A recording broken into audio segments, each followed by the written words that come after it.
Down under. Whoops, nope. Now, hello everybody. Welcome to Rain Down Under for August.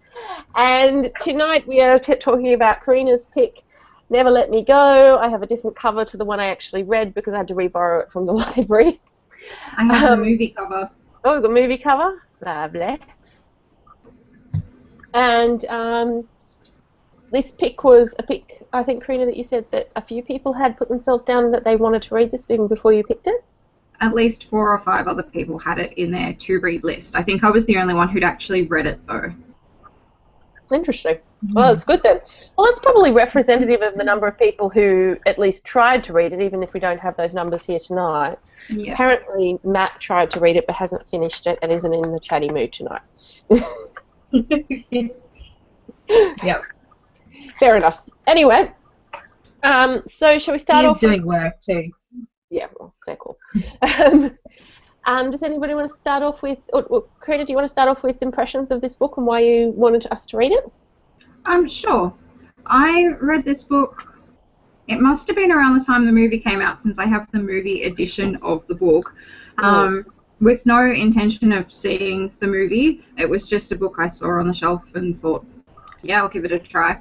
And inevitably ended up being right up my alley with the whole dystopian thing. And I really, really enjoyed it, and I think it's a really good investigation, I guess I can't think of a better word, of the way that we as a society will put things to the side and maybe ignore certain issues just to make ourselves at ease with what's actually going on. And that for me was really something that, I don't know why it struck a chord with me, but I really, really enjoyed it. Yeah. Anybody else? Thoughts? Well, I had sorry, Kristen, you go. No, you go. No, you go. I read The Handmaid's Tale, and I had this on my to-read list because I'd been told it was sort of a similar vein of story, and I really enjoyed The Handmaid's Tale. And so I hadn't gotten around to reading it, and having this to prompt me to read it sort of was really good because I found that I did really enjoy it. Like, it is, like Karina said, like society in general does very much, like when something's happening that just happens, like people are like, oh, don't worry about it, just, you know, put it to the side, or just don't think about it because that's just the way it is in the world, like they were with the clones, sort of very, you know, you're a clone and you will have to you will have to be the donor, and that's just the way of the world, and so I feel like they were very accepting of that, where a lot of people reading the book, I mean, I was very like, you need to sort of stand up and fight for yourself and be a bit more, you know, proactive about wanting to be a person, and they were just so like, okay, that's just the way it is. If that makes any sense. Sorry, I'm post-work rambling. Yeah, I know that feeling. Kirsty? Yeah, I felt the same way. I don't know if I can say I enjoyed it because I found it quite sad and depressing, but I found it, like, I found it compelling. I found it hard to put down. I'm probably in a little bit of a different situation to most of you because I saw the movie before I read the book. We actually saw the movie when it came out at the movies a long time ago, and I had no idea what it was about at the time. Matt and I just decided to go out to the movies and pick this movie and looked at the title and thought it was a romance movie, and then when we watched it, it was like, wow, that was way more depressing than I expected it would be, based on the title. Because that was literally the only thing I knew about it. I hadn't seen any plot synopsis or anything, and I think that was probably a good way to go into it. So it'll be interesting talking a bit later about how the book was when you hadn't seen the movie and so you didn't know what was going on and how long it took you to work out what was going on and all that sort of thing. I'll be interested to hear about. I agree with what everybody else was saying about that theme of people just accepting the way things are. It kind of made me think about the times where slavery was a thing, and it was kind of like that thing of, well, we can just make those people not be human in our minds, and then it justifies the way we're treating them. And I kind of think that's what is happening here. They've got, you know, the general population has kind of in their minds gone, well, they're clones, so they're not really people, so we don't have to feel guilty about what we're doing to them. In that, that dehumanization thing to make it okay to exploit them. But yeah, I found it really interesting, very sad, I was a bit depressed at the end.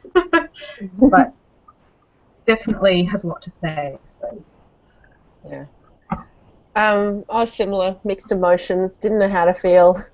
But I certainly enjoyed it as a reading by itself, like just taking it from the perspective of reading it and the process of working my way through it. I just enjoyed the style of writing that he has. He's got an easy style that makes you feel like you're just talking to a friend or something along those lines, and I found that really enjoyable in of itself. Just that alone, I think, would make me quite happy in whatever I was reading. And so it was this very weird feeling like I was just talking to a friend, and yet they're telling you this awful story. And I don't know quite how to take that in and how to think about it in some respects. So, and I'm quite sure that he did that very deliberately in terms of that accepting of things that you don't like or people don't want you to think about and that sort of thing. I assume that was a deliberate choice that he made to go for that style. Maybe. Anyway, G's commenting, by the way, and telling us the meanings of the questions, the words of the question. Is that what that is, that beeping? Oh, it's Facebook, yeah. It's Facebook. It's Facebook making noises because it's beeping at my computer and then beeping in my headphones because I can hear it from one of you. Yeah, I can hear someone else's and I have it turned off on mine. I'm like, I know what that sound is. I turned mine off. I know I did. It's probably me because I'm half deaf, and so the volume in my ears is probably pretty loud, and maybe it's coming back through. I don't know quite how. It's not that loud of a noise, but maybe it's me. Anyway, it's definitely plugged in though. Anyway, Alicia's giving us that so that we can refer back to it, but I thought maybe have some general talk before we get into the heavy-duty lifting stuff. Trina, do you want to have anything you want to bring up first for us to talk about? I think before we get into the heavy stuff, I was wondering how people felt about Ruth and the way that she behaved a lot of the time. Because on the first read through, I felt like she was very, very selfish, and very, I can't think of the right word, but rereading it a second time, maybe because I'm a little bit older than the first time that I read it as well, it sort of made me wonder whether she was attaching herself to Tommy to keep Kathy to herself, as opposed to attaching herself to Tommy to keep Tommy to herself. Because if she takes Tommy away, then Kathy won't have anyone, which means she gets Kathy all to herself. I was just wondering how other people interpreted Ruth's actions. I kind of just went, oh man, she's such a bitch. And it's really easy to just come to the end of it and go, man, I'm glad she's dead. I think my thing is that initially I felt that way about her, but eventually I sort of felt like, well, Tommy's not doing anything to stop it. Or, he's the one who actually in the end gets to make the choice about who he's with. Kathy can't do much about it when he's with her in the first place. So he's the one from their relationship who's causing the issue in my mind. And I get that Ruth was manipulative, but if he actually wanted to be with Kathy, not Ruth, he could have actually done something about it. But do you think he cared enough to bother? She had him convinced that Kathy didn't like him in that way, though. She had him convinced that she only liked him as a friend. See, I only feel like that was portrayed in the movie. I don't think that was portrayed in the book at all.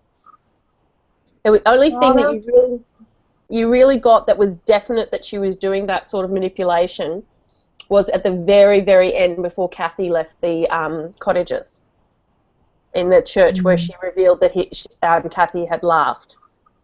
And that could mean that she'd been doing it, but I don't know. There was something about when they were broken up at the school and then they got back together, and I can't remember. But yeah, I did just feel like she was manipulative and selfish. You've got to admit, she's like a master manipulator to do it at that level, that she could manage to maintain their relationships and not ostracize. She not only didn't ostracize Kathy in the process of her taking Tommy, but she also managed to maintain the relationship, well, not totally distance the relationship between Kathy and Tommy. She kept it at the friendship level still. That's master level. But she'd been doing it since she was a small child. Like when she was all the things about being in the honor guard or whatever it's called. Yeah. When they're guarding the teacher and the whole plot and everything, she'd been doing it for a long time, keeping girls in and out of that group. So she, you know, she was what, like 6 or 7 when all that was going on. That's pretty young to start a manipulative career. And she was pretty much the whole time, that was her wanting to be the centre of attention, keeping herself important. It wasn't, I think that was more what everything she did was about. It's about keeping herself important, making sure that everybody, like the whole thing she did with that pencil case with the teacher, you know, like needing to have everyone think how she was special and different, and that, you know, and then the times that she really acted really badly was when she was caught out, when Kathy called her on it and kind of went, oh, you know. And there was a couple of times she called her. She called her on the pencil case, and she called her on the thing about doing the, whatever it was, the mannerism that they'd copied from TV. And every time she got called on, you know, Kathy'd say, well, you're just doing that to get attention, basically. That was when she'd blow up and... Yeah, but then Kathy would immediately regret it anyway, because she'd go, oh no, I've set off Ruth again. But see, and that comes back to the whole thing of me blaming Tommy, is that Kathy was not all that much better with just letting her do those sorts of things, especially that she was clearly seeing some of it and was just letting it continue. Like, I mean, that doesn't make Ruth blameless by any means. I just feel like the responsibility of this situation is more than one person. I think the 3 of them took a portion of the responsibility. Like, Kathy was letting herself be manipulated by Ruth. Like, because she was calling those things out, she recognized that she was being manipulated and she allowed it to happen. Like, and I think Tommy in his own way sort of knew that the relationship was being manipulated to him. Like, the 3 of them together knew that, you know, the relationship wasn't just straightforward. Like, Ruth was very much that sort of queen bee sort of manipulative person, and she always wanted to be the center of attention, and the both of them recognized that and allowed it to happen. So yeah, you're right. Like, while Ruth isn't completely to blame, she's not blameless either. The 3 of them created the relationships they had together. Like, no one of them sort of could have made everything better without the other 2 sort of trying to make it better. I wonder how much of that was their upbringing, like being brought up in such an artificial environment, not seeing what a real relationship is like, that, you know, they didn't know how to deal with all these things because they just hadn't had, not even the experience even to the point of having watched TV, let alone, like, not, you know, let alone real people and real relationships, not growing up in a family. They haven't even seen a real relationship on television, so, you know. Well, I'd say that's how Ruth, like, dealt with it, because she sort of decided she wanted to feel important. She was like, well, this is the only way I can work out that people will keep paying attention to me, and no one's sort of showing her there is a better way to do that to still stay the center of attention. Like, because they've never had a family unit where they sort of, there's give and take and that sort of stuff. They don't have that sort of, like, I don't know what word I'm looking for, boundary? No. Yeah. But they don't have that sort of structure for their lives to sort of be, I know I need to act in this sort of way to keep the respect of the person I care for and still be important, kind of thing. Yeah. It's a difficult one. I think it's part of the whole story, really, in the fact that it's one of those circumstances that, once again, what is the right answer? There is none. It's all ambiguous in that respect. And I think the saddest part is that in a normal you know, for a normal person, if she and Tommy had kind of worked their shit out at the age that they were, it wouldn't have been a big deal. You know, okay, they had all this teen angsty crap. They had the thing going on with Ruth when it was at school. Yeah. But, you know, okay, we're in our 20s now and we've sorted ourselves out. We've figured out how stupid we were when we were young, and now let's live our lives. And it's like, but the problem is, that's the end of their lives. They don't have that time. Mm. They don't have the time to do a fuck-up relationship when they're a teenager and then go, oh, well, Work it all matter. out. I was young and stupid, and now I've learned better and I can choose better. They don't have that opportunity. Isn't that part of his message as well? Like, not just from that perspective, but just overall, that regardless of how long you have to live, enjoy what you've got and live it well. Mm-hmm. Regardless the inevitability of life. Like, because I really felt like that was one of her biggest sort of messages she was trying to say at the end, was that it doesn't matter how much time I've got compared to these other people who are alive and I'm actually donating organs for. It's just a matter of how I live my life, and that I enjoy it, and that I do things that I'm happy about. Mm-hmm. So, I mean, it's certainly... I don't know if it was in the book, but I rewatched the movie last night, and one of the last lines in the movie was something along those lines of, nobody ever thinks they've had enough time, kind of thing, you know, and you've got to use it the best you can, kind of thing. Yeah. I thought that was a good message to come away with. But then I kind of get angry and go, yeah, but they didn't. They grew up in this, you know, even this amazing school that was supposed to be so wonderful wasn't, you know, it wasn't a proper childhood. And they didn't really have, as young people, opportunities to do things that other people would do. And But they didn't know that, and they still enjoyed what they had. Yeah. And that was the sort of the point, giving them a childhood as opposed to whatever childhood they get in the government centres. Mm. Yeah. Yeah, that made me kind of sad too, like imagining what those places were like. Yeah, like if the sort of place that we see is supposed to be one of the good places, or the places that sort of care for the children and let them have a life, what is it like for the kids that are in those places that are just a sort of breeding farm for clones? Like, you know, we think that sort of place is terrible, and that's sort of the good place for them to be, or at least that's what they're saying. Like, I mean, I assume that's why it was left out of the story, because it sort of gives people their imagination to be like, that could be 10 million times more terrible, and oh my god, these kids, while they didn't have it good, at least they had something. Like, yeah. I feel like partly that's why it was left out, and why at the end of the story they closed Halsham. Is that how it's pronounced? Halsham House?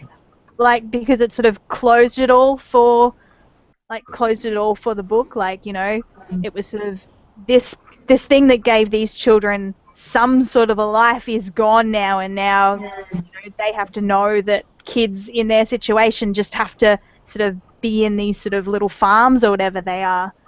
Yeah, and as a reader, you know, your imagination's probably worse than what it could be. Write. Yeah. But yeah, that part, you know, them being children, it just made me really sad. Yeah. And I kept thinking, someone had to raise them from a baby. You know, if they're clones that have been grown, they didn't spring to life as 8-year-olds or whatever. Someone had to nurse them as a baby and hold them in their arms as a baby, knowing that was what was going to happen to them. But that's where that dehumanizing part comes in, where most of society don't see them as actual human babies. They see them as just clones, because it's easier than thinking of them as human babies. Because if they thought about them as human babies, they'd have to think about the consequence of that life. And I think that's a big part of why they're only brought out of these schools that they're in when they're adults, because you don't see them as young children growing up then. You can't associate that humanity with them. I thought that was something the movie did fairly well when the guys came with the boxes of crap for their sale thing. And I didn't think the book really spelled out very much that the movie showed more, you know, that it was really just a bunch of crap from like donation bins and op shops and stuff, and it wasn't, you know, all this stuff that the kids were getting so excited about selling, using their tokens to buy. And There the is look in that the scene- delivery guys, the look in the delivery guy's eyes, where you can tell they just feel really sorry. One of them looked like he felt really sorry for him, and the other one kind of looked like, he was a bit freaked out by them. But yeah, that kind of hit home to me too. There is a bit later on in the book when Ruth and Kathy are talking about their collections and about what Ruth did with her collection, about giving it to the guy who ran the cottages, and about his reaction to her collection and just going, this is a jumble of crap, no one's going to want this. And I think the reason it was put later was because we're meant to believe that as children they are having that sort of exciting experience, and then we realised later on that it was just this thing that they did for them as opposed to an actual... That was what I didn't like about the movie compared to the book, is I felt like that section at the beginning of the book where you're sort of living in this blissful land of these kids are having... Something's wrong, but at least they're having a childhood. Exactly, yeah. Something's definitely wrong. I don't know what it is, but this part seems to be okay. And I started actually sort of associating it with, what's the Joe Walton book we read with Sword and Laser? Among Others. Among Others. Not because, obviously, the storyline's totally different, but that sort of, it's just sort of a snapshot of life kind of feeling rather than actually telling a story. Because I had to, because the long, rambling stories at times, I was like, it really was like listening to your friend who just took too long telling a story.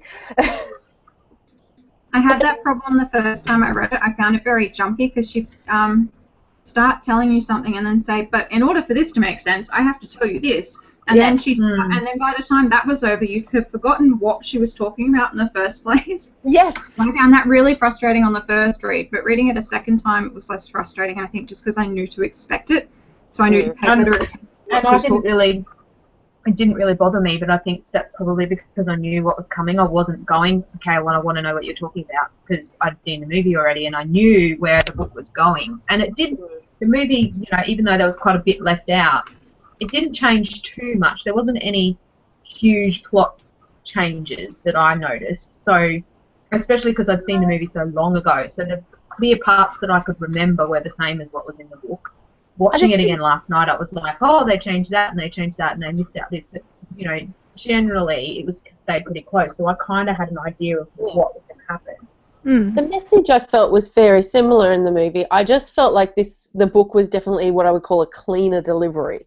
It did it in a way where I felt like it was giving me clear messages along the way, whereas I felt like the movie was very one-messaged. I don't know if that makes sense, but... I think probably because it's told from her perspective. Yeah, as like a memory. Yeah, it's very hard to tell a movie from a person's perspective. Even if you're following that person, you still don't know their thoughts and feelings and stuff like that. Yeah. I think it would just make it a little bit easier to convey. I think my other thing too, though, is that, like, along with that kind of concept, I don't even understand why anybody wanted to put this in a movie. It's the most depressing thing I could ever think to watch. Whereas in a book, I felt like that the message was interesting and the way it was told was interesting. But in the movie, I was just like, this is just depressing. Well, you'll be thrilled to know they're making Oryx and Crake into a television series as well. I am not watching it. Okay, I'll probably watch it. Yeah, we'll see. We'll see. Anyway. Well, at least it'll be a TV show. That might mean that they can deal with it a lot more thoroughly. So I think it was a TV show, not a trilogy. Yeah, I'm pretty sure. I don't remember. It was a while ago that they announced it, and I haven't seen anything about it since. Okay. Well, was it actually going to be made, or was it being optioned? No, it was definitely going to be made. Hang on a second. Yeah. Anyway, I also have not a strong love of Keira Knightley, so that might have been one of my reasons, because I was just like, Ruth. Yeah, but see, I'd forgotten about her being in it, and then when I rewatched it, I went, actually, no, I can totally see her as Ruth, because I really disliked Ruth, and she's she's got a really good resting bitch face that I think kind of fitted with Ruth's character. Which is interesting because she didn't want to be in it. The reason she's in it is because she's good friends with Carey Mulligan and she asked her to be in it. And right. she originally read it and went, I don't relate to this character at all. I don't want to be in this movie. But Carey Mulligan sort of said to her, no, you have to be in this movie with me. So I find that really funny considering I don't like Keira Knightley. I didn't like her in that movie because I felt like she was too old for the part. I was like, well, then why didn't you just pick someone else? Yeah. But whereas I didn't mind everybody else. I thought everybody else did a good job in the movie. So it's not that I thought Keira Knightley did a bad job. I think you're right on the fact that she's got a good resting bitch face. And I do think, as much as I'm not a big fan of Keira Knightley, I do think she's a good actress in general. Like, she does fine. But she's just not my cup of tea, per se. So, yeah, I didn't mind her. It's just that it was just grating, constantly feeling. But then you're not supposed to like Ruth, so... Yeah. No. That was that's what she's supposed to be like that. I thought it was quite good. Yeah, and I actually thought she was less bad in the movie than she was in the book. Like, I think because really, I just felt like because they left out some of those manipulative things that she was doing. I think maybe there were less details of how much of a bitch she was. And I think maybe I reacted a lot more to the bitchiness of her at school than I did as an adult because of my own, like, being bullied at school and that kind of being on the receiving end of that kind of bitchiness at school. Yeah. That part kind of resonated with me more, whereas when she was an adult, it didn't perhaps bother me as much, maybe because I was thinking, like, what you guys were saying about, well, Kathy should have stepped up by then and gone, or Tommy should have said, okay, I kind of felt like it wasn't as bad when she was older, and I think the movie cut out a lot of the nasty things that she did at school, like the thing of excluding Kathy from that group of, that little club she had, and there was a few things that happened in the school days that she did that I thought were really bitchy and that were not in the movie. Yeah, that's definitely true, but I think I felt the opposite because the story wasn't through the point of view directly of Kathy, and whereas with Kathy, when you're looking through her eyes at her, you sort of you do the forgiveness of her that she does, and you see why the friendship is there and things along those lines. Whereas in the movie, I felt like I was more of this outsider, and I could see all of the awful things, and I was just like. That's when I sort of went, what the fuck, Tommy? And sort of realised that really I was blaming a lot of it on Ruth when I was like, actually, everyone's to blame. And that's when I sort of realised that. But at the same time, I was just like, I really felt like I didn't like her because I could see it outside of Kathy's point of view so much. Yeah. I feel like because of how they were like raised in that school, a lot of them lacked the empathy to sort of feel how the other person would feel. So in the movie, because you're sort of watching it from the outside, it's a bit easier to sort of be angry at different people because you're like you're sort of feeling it from yourself rather than just from Ruth. I'm sorry, not from Ruth, from Kathy. Sorry. Yeah. I knew what you meant. Yeah. I knew what I meant too, but the wrong name just came out. Welcome to my teaching career. Oh, me too. Yeah, and they get so upset. I just remind them that sometimes they accidentally call me Mum, so I go, you know what? Next time I mess up your name, you know why, you remember. Sometimes the wrong name just drops out of your mouth for no reason. Anyway. Karina, anything else you wanted to bring up?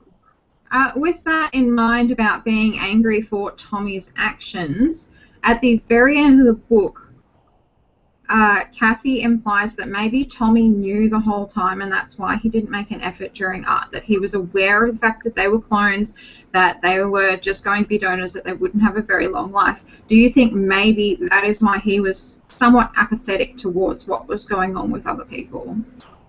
I don't think so. Or do you think he knew it all? I think he did think more deeply than a lot of the other kids about those things. But the art thing, I think his stuff was so out there that it wasn't conventional, good art. And because his version of creativity wasn't seen as what was conventionally acceptable, that he sort of rebelled against it and then didn't want to do it anymore because he went to try to do his own thing because he obviously was good at art at the end when he did all those drawings. Everyone was talking about how wonderful and detailed they were. But, in the context of the school, it would have been, unless you can make your art be very realistic and look like something out of a book, then it's not good. Being like a really innovative artist who comes up with something that hasn't been done before wasn't encouraged. It was,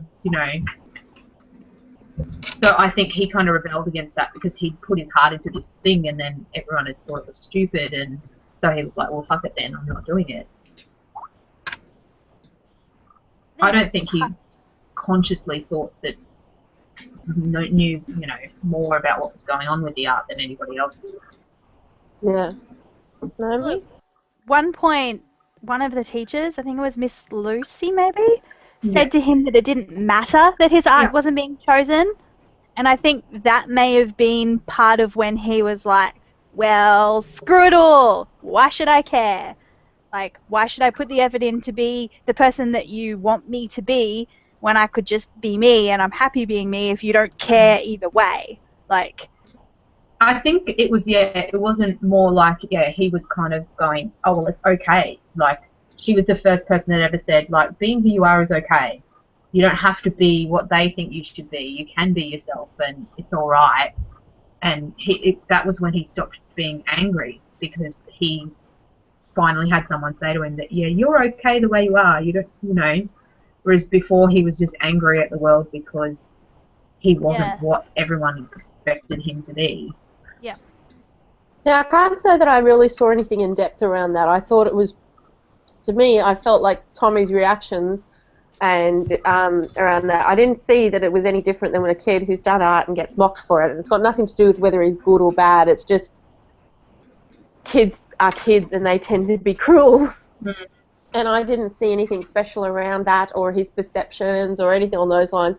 I just saw that he felt better when he felt like it didn't matter anymore, like when he felt justified in not being good and not having to do art anymore, and that made him feel more confident and happy.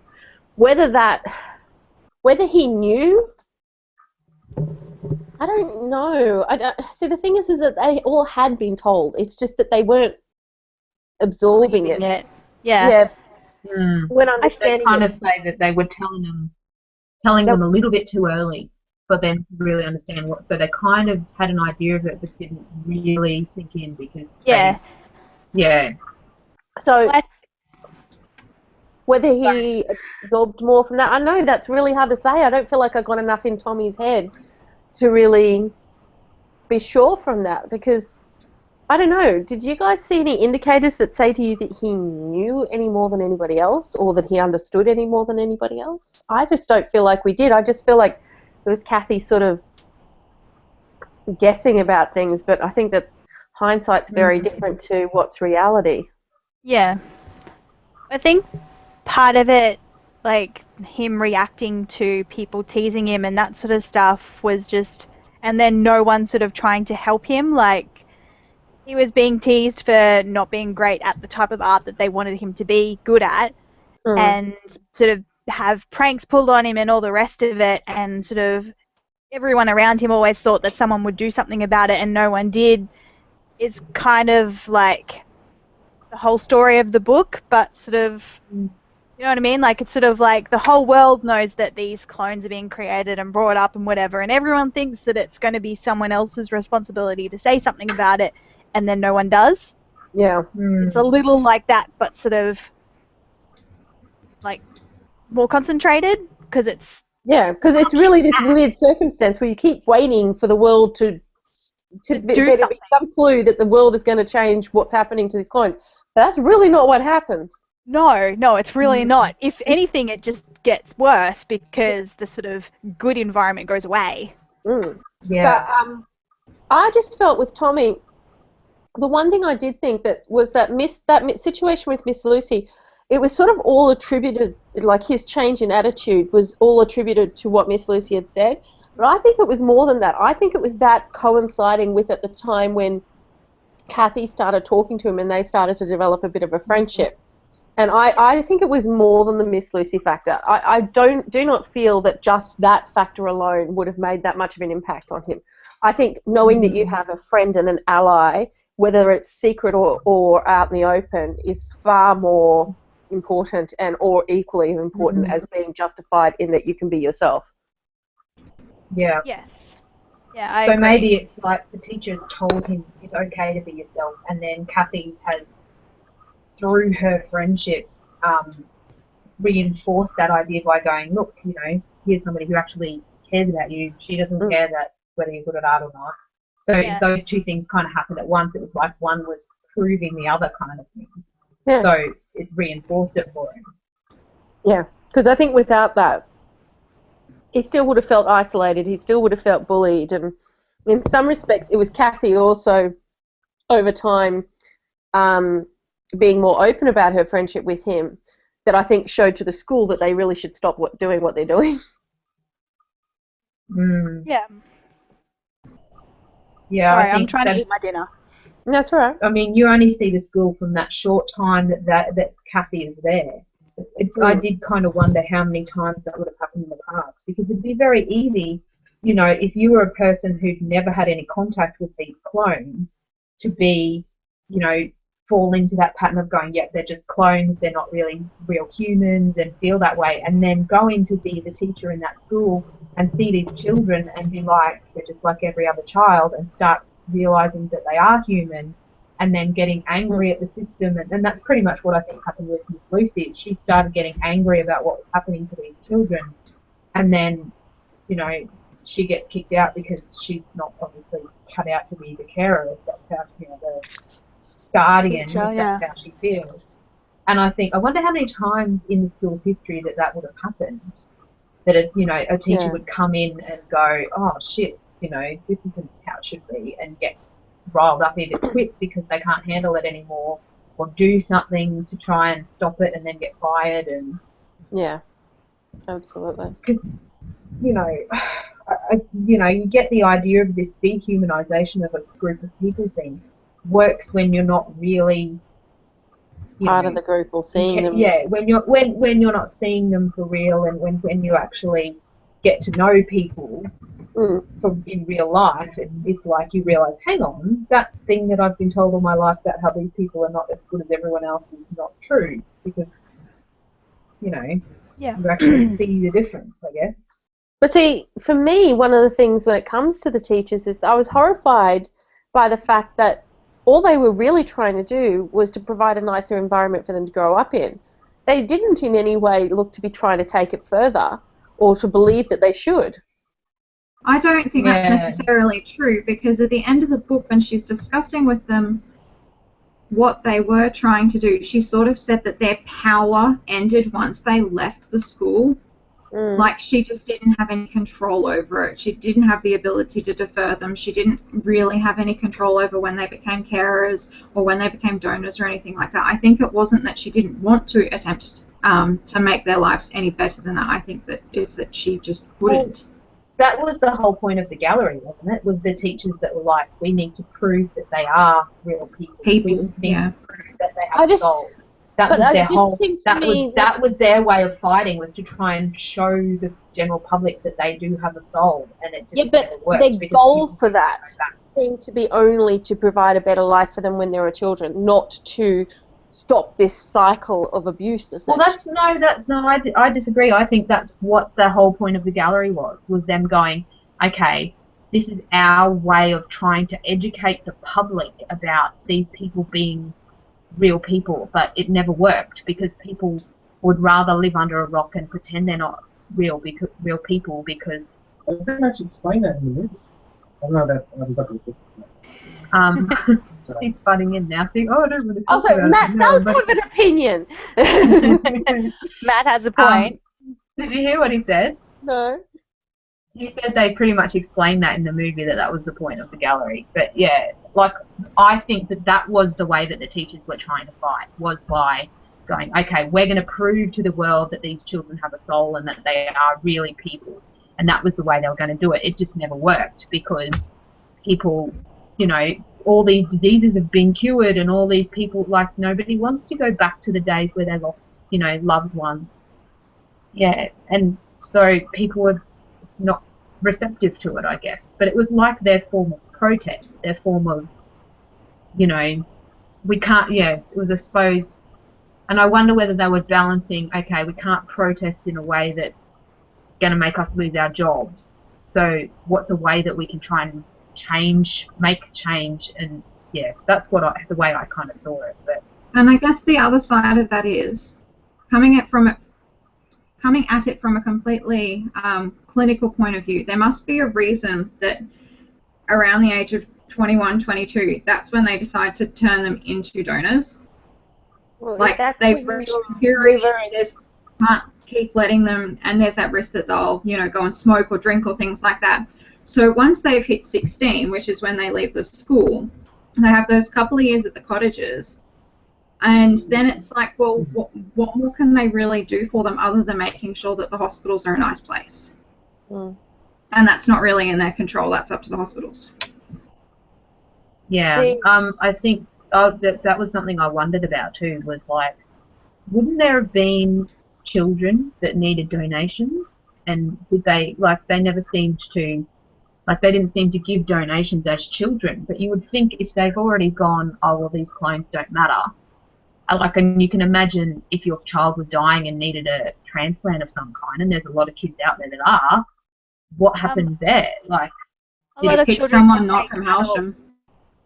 A lot of children can take adult, like, organs. A lot of children nowadays take adult organs. Like, oh, really? not sort of babies, but children that are about any older than 5 or 7 sort of thing. Like, they can take adult sort of sized liver or lungs or kidney, or like they can, like, it is, they end up having to sort of squish it in, but there are some organs that they can take from an adult. Because Wow, I didn't know that. a lot of children getting a transplant is almost impossible because as a child you're less likely to die in a way where you're going to be able to give your organs up. Like, a lot of child death is because they're waiting for an organ or they have some sort of terminal disease. Like, they're not going to be in a situation where children can give up their organs because they've died from something else. So a lot of the time children end up with adult organs. So Wow. Yeah, I've that never would be really thought why about that. there aren't sort of a lot of children. There wouldn't be children donors because children can take adult organs a lot of the time. And I that makes sense. assumed the Sorry. age had to do with maturity of the organs. So one of the reasons that people argue that you shouldn't start drinking until 21 is because your liver's actually not mature until, I think, 24 or something. So I just sort of assumed that the age range that they started taking organs had to do with maturity of the organs. So they're looking organs, yeah, probably. But they wouldn't really want them to keep growing after that because there's that, you know, possibility of them tainting their organs or something like that. So I guess they don't really need to have a life beyond a childhood. It's what I'm trying to get across. Well, I mean, for some of them, once they do their first donation, they won't be able, depending on what their first donation is, they may not be able to ever leave the hospital again. So for them... That's what I was wondering, like, what order would they take the organs in? I mean, I assume they would try and take things that are the least important first, like take things like the kidney. You could probably take half a liver, like people live now with half a liver. Start taking things that you can replace with machinery. Like, I know now you can have, like, a lot of your gut removed and still live just fine. It's not a comfortable life, but you can still live. So they would do things like that, like remove things that they can have the patient be living, like if they have to I take a noticed in patient's the lungs, movie have there them was on a one. respirator, that sort of thing. There was one of the donors in the movie had like an eye patch where they've obviously taken an eye. An eye, yeah. And that's the thing too. I assume that they also do things like skin and lower level organs along those lines. But Well, even bone marrow could probably be one too. yeah.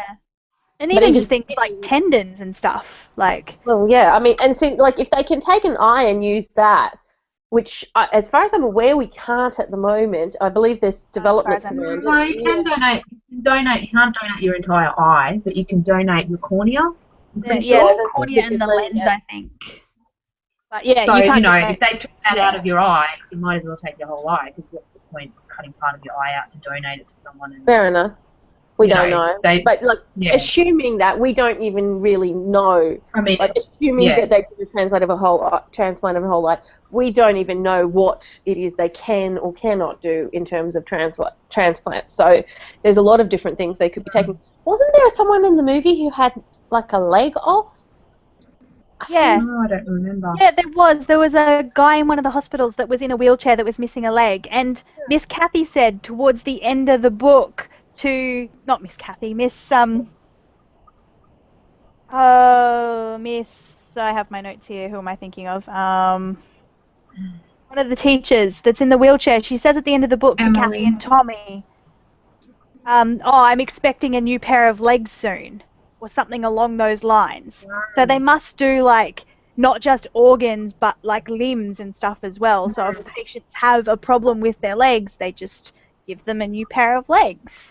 But I suppose the other thing things that don't make sense about that, but anyway. There are a lot of things that don't make sense with it, but that was something she said towards the end of the book. She said, I'm getting a new pair of legs soon. So I don't know if it was that they were replacing, like, nerves that weren't working in her legs, or if they were giving her a whole new pair, or what the story, like, what the medical part of it was. But yeah, they were taking parts, or, like, from what I could understand, they did seem to be taking limbs off the donors as well. Like, it wasn't just organs. The other thing is, Sorry, no, you go. Because it's set in the past, they talk about the fact that all of this happened at the end of the war, which I'm assuming is World War II, and that technology moved way faster than they were all expecting, and that all of the cloning stuff came in. We can't do that now. So what they would be able to actually transplant in this book is even, different from what we're actually physically able to do in 2015. In our 2015. The other thing was they mentioned about, like, cancer being cured, and I kind of went, well, you can't cure cancer just by donating organs. So it made me wonder what other advances have happened at the same time as cloning came in, and when cloning sort of became perfected, were they doing experiments on clones at some point that helps them find a cure for cancer? Like, were there other things going on that we didn't see this whole scope of it in this book because we only saw Kathy's point of view? But for them to have done the things they said they've done, because I'm sure that they said, nobody wants to go back to the times where people would die of, cancer, and I think they mentioned a few other things I can't remember. And I kind of thought, well, how did they cure cancer? You can't just, go, oh, well, you get a donor. They even mentioned breast cancer, and it's like, well, you're not going to cure breast cancer by getting somebody else's boobs put on. People get mastectomies and still die of breast cancer. So there's got to be more that's happened than just the donations. But you're only seeing a small part of it. Maybe they can in this book. That's the thing. It's his world, not our world. So no, I know, but you've got to go. Okay, the gist of it is that it started. That the timelines diverged when this cloning came in at that time, and that's why things have developed in a different way. You still got to assume that certain science stuff would be the same. And but I can imagine that if they develop the ability to clone, then they're obviously developing other sciences alongside that.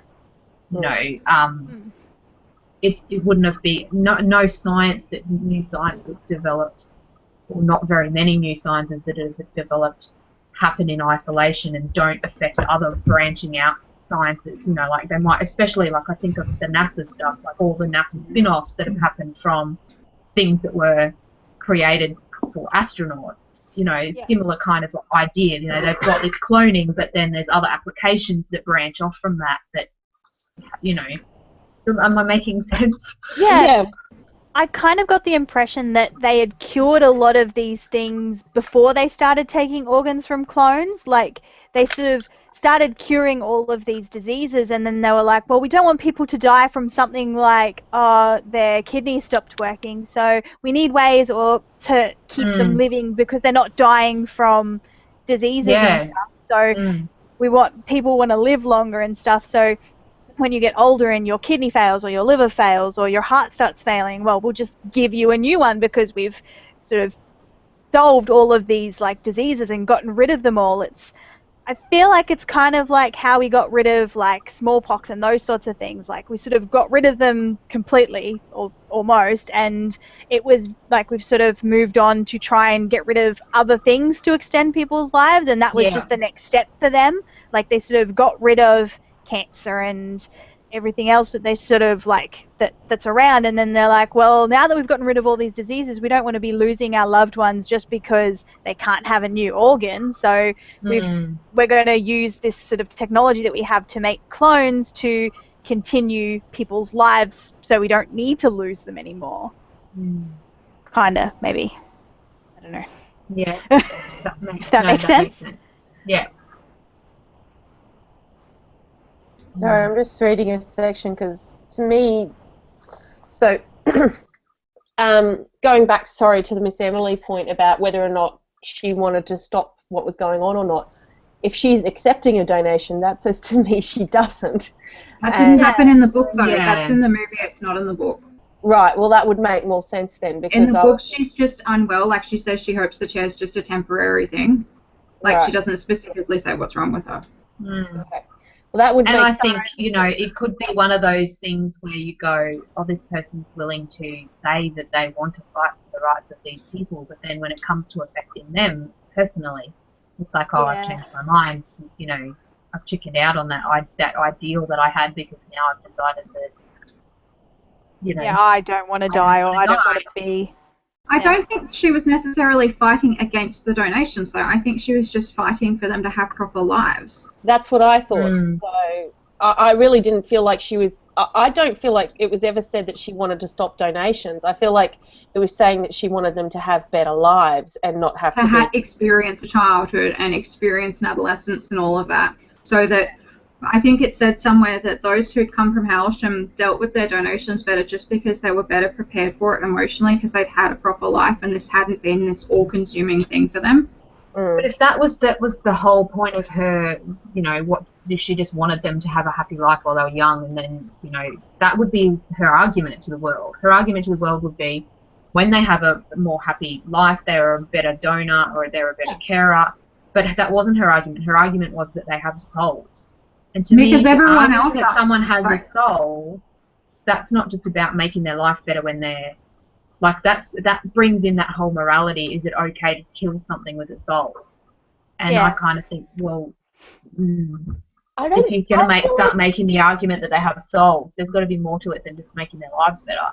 Is it just me, but I feel like the soul thing was part of the movie, not the book. It's in the book. It's definitely in the book. Yeah.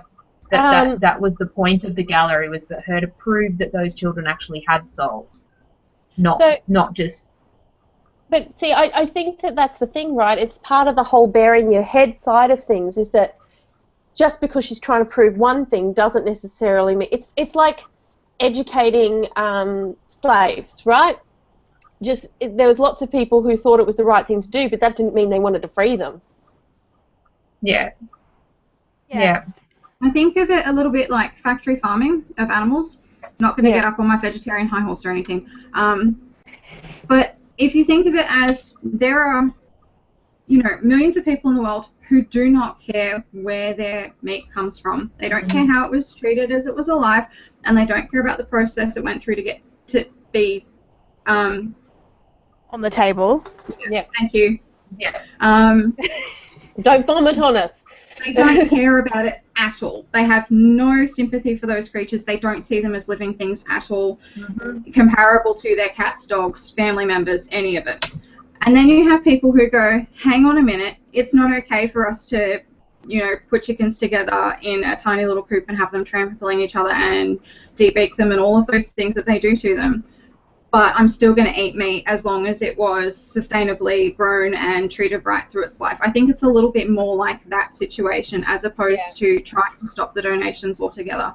Her view was, say if we go back to the vegetarian metaphor, I'm okay eating meat as long as it had a happy life beforehand and it was killed in a nice way. Yeah, that's exactly how I sort of got the impression of her, that that's what she was aiming for. Well, Kathy makes an interesting point towards the end of the book where she sort of says something along the lines of, well, why put in any effort to us anyway, or why give us this life if you're just going to let us die, which I think is sort of an interesting point that, yes, that does make them better donors because they do sort of accept it because they've had a better childhood or sort of that sort of thing. But then again, why teach them? Why give them lessons and teach them to read and that sort of stuff? Like, it's all well and good to give them a happy childhood, but why educate them and give them a life that sort of would suggest that they can have something past childhood when you know they're not going to have it? Like, yes, make sure that they're happy and healthy and that they play games and are comfortable, but if you're teaching them and letting them learn about things in the world, like, yeah, she sort of makes the point of, well, what's the point of you teaching me something if I'm not going to be able to use it? I guess it's sort of a question of culture altogether. Why do we read? Why do we experience art? Why do we listen to music? Any of it. There's not really any purpose for us to have that in our lives other than enjoyment. Yeah. Even us, and we're going to live to, be 80 or whatever. Yeah. And that's what they did a lot when they got to the cottages. They enjoyed life and they had the skills to be able to do some of that. So they'd been taught to interact a little bit with the world. They read books. They did art if they wanted to, things along those lines. So they were using the skills that they'd learned to enjoy life for the few years that they got to live there. Even sex. Why teach them about sex? It doesn't serve any purpose for them. No. Yeah, like they can't sort of have children, so what's the point of teaching them about it and that sort of thing? But even as just a pleasurable act, what's the point if they're just there to be clones? They're just there to be meat, I guess. Why teach them how to have this act that is purely for pleasure, even if they can't have children? I think that they were worried that they would figure out sex anyway, and they thought, well, we need to, teenagers are going to figure out, even if they don't, I'm sure that they could figure out something about it, especially because once they got to the cottages, they're allowed to watch TV. Yeah. That they needed to educate them about sexually transmitted diseases and stuff, because that was a health issue for them, like saying to them that you need to worry about that, and I suppose you don't have if to they worry get about AIDS, getting they paint their whole pregnant, body. but yeah. And I mean, I don't know how many sexually transmitted diseases there would have been, because they're supposedly curing all these things, but they did actually mention that in the book, that they have to be extra careful about that more than normal people would. The same way they sort of said, no, normal people, it's bad if they smoke, but it's worse if you do. Yeah, I guess because what's the point of giving a donor a lung donation? Yeah. It just seems odd that they would find a cure for cancer and not find a cure for, like, syphilis. Like, you know what I mean? Like, it seems odd that that they found the cure for all of these terrible diseases that kill people, but they've still not found cures for, like, sexually transmitted diseases, which... It's also possible that things like that come up, new viruses mutate, new diseases are always coming out, so it's possible they've cured something and then something else has come up that they haven't in its yet. place. Okay. Or they came up with a vaccine for it and people stopped taking the vaccine and it re-emerged and all those fun things we do with. God damn it. I also think that we should be careful about attributing them to being so scientifically advanced with medical issues. It's only the 80s. Yeah, it's only the 80s. We know that they're really advanced when it comes to the cloning aspect, but I don't think that they were necessarily really advanced in terms of their removal of those parts. We don't know, and the only thing we know that they've cured outside of having this solution is cancer. So cancer, motor neuron disease, and I just read it. Cancer, motor neuron disease, and something else. But see, like that doesn't cure a lot of other things that exist, and so. That they might have cured some STDs, but not others. And Well, then viruses are a different thing because viruses are like any disease caused by a virus. It should be is a different thing to cure than something like cancer. Cancer is your cells growing in a way they shouldn't be growing, whereas a virus is actually debatably a living thing. Scientists still can't agree on whether viruses are living things or not because they use other cells to reproduce. But you know, it's something that changes over time. It's something that can mutate and not necessarily stay the same. Whereas something like cancer, some cancers are caused by viruses, but in the most part, it's a malfunction in your own body that they're fixing, rather than this external thing that's coming in. Yes. Yeah, they're different things, but yeah, it's the hard thing is that we've got a story which is told very isolated in what we see of the rest of the world. And like to me, I'm sort of like, was there a bigger movement that was looking to stop this or refusing to partake in this, or was it only in England? Or was it outside elsewhere? So many questions that I had about this in terms of what was going on in the bigger, wider world. But I don't think that detracted from the message of the story in some respects. It's just my natural curiosity that sort of was like, but what about this?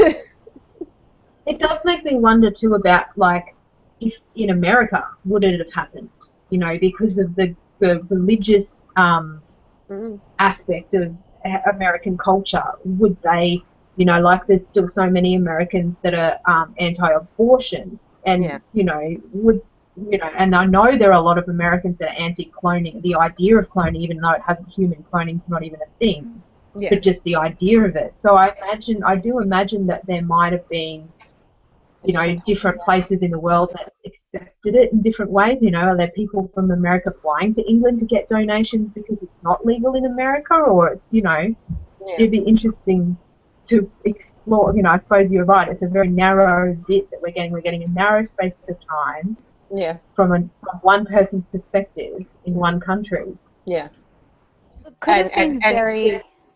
Sorry, I was just going to say it could have been more. People may have been more accepting because there were so many people coming back after the war that had missing limbs or whatever, and scientists suddenly said, oh, we can fix that by giving them this from a clone or that from a clone, which may have made people more accepting just after the war.